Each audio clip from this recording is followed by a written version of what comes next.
Hey, I have a story for you. Back when I was in high school, I remember being given this exercise in class. Our class was given an exercise to write this composition. So it was an English class. And I do remember giving it my all, writing that composition. The books went. And of course, we waited until the teacher came back in the next lesson to distribute the books, give us back our marks. Then we would know how we had performed. And I do remember him coming to class and taking this particular book to read it out, to read out the composition rather. And we had no idea initially whose book it was until he started to read out the composition. And the moment that he started, obviously, when you wrote something, you know that you're the one who wrote it. And I knew it was my composition. He read it not because I had performed so well or I had written something magnificent, but because I had written something so terrible. So he was reading it, and at the end of that reading, my composition was used as an example of how not to write a composition.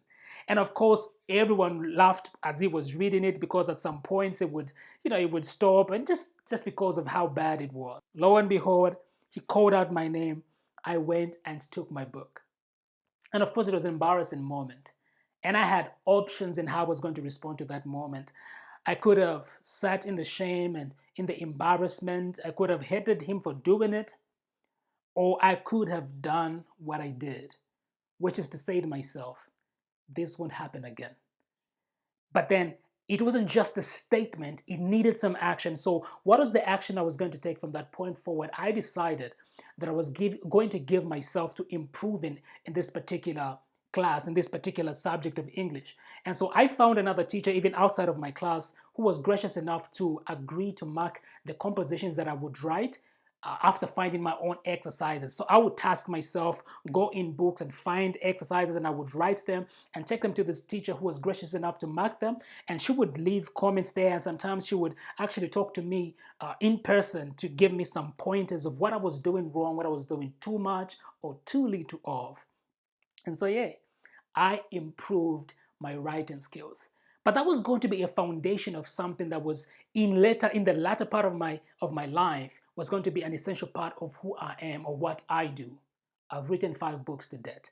I moved from being used as an example of how not to write to committing myself so much to improve in that area until this point where I am an author and helping others to write their own compositions, giving pointers and holding classes. And so every time something like that happens, we do have a couple of options or a number of options. And I pray that you are going to choose an option that won't allow you to sit in your shame and embarrassment, but an option that is going to take you up and out of the misery, out of the shame, out of the embarrassment, and begin to use that as fuel, as motivation, as inspiration for you to become better than you would have had become had you not faced that challenge or that setback or whatever the case may be.